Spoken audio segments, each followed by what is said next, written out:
So it's really a fine art and a whole new world for us, and we just needed to study and see how we can get better at it, starting by finding and defining the 4 elements that we're gonna use in those puzzles and challenge.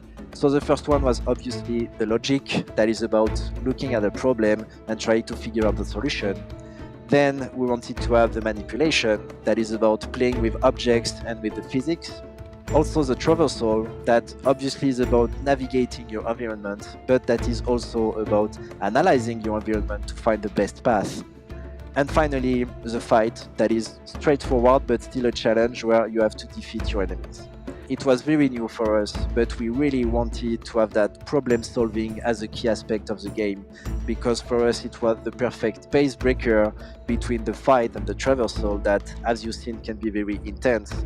And it's also a great way to add a lot of variety within the game. If you want to be good at something, you need to do it and do it again and again and again and again. So in parallel of all of that, we also just continue to build a lot of Vault prototype to just test ideas in the different aspects we wanted. So the traversal, the platforming, with sometimes some very extreme example as the one you can see here.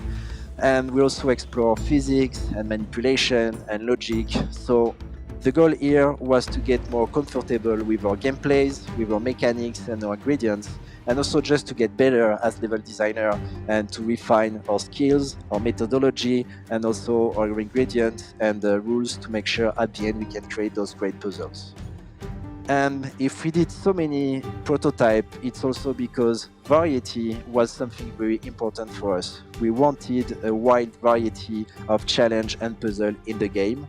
And the difficulty for us is that we wanted to do that in a unity of gameplay.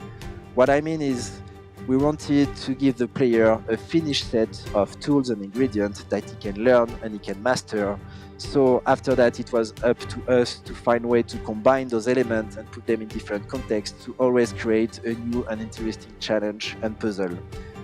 So to support all of that, we built a lot of prototype vaults. We basically built twice the amount of vaults you have in the final game. And at some point we took all those prototypes and we did a kind of contest where we looked at them and defined the one that had the best potential. And it's the ones we keep for the game and that we kept pushing on the level design and the level art, always trying to make sure that each of them were unique in the experience and in the flavor, and that at the end all of them were cool to play and solve and different. All the work we put in those puzzles was also applied to the puzzles in the world, because you have a lot of different other puzzles in the world that can be small, big, some of them are related to a myth with a story to uncover, and we really wanted to make sure that in the world we also have variety and that all those puzzles were fun and interesting to solve.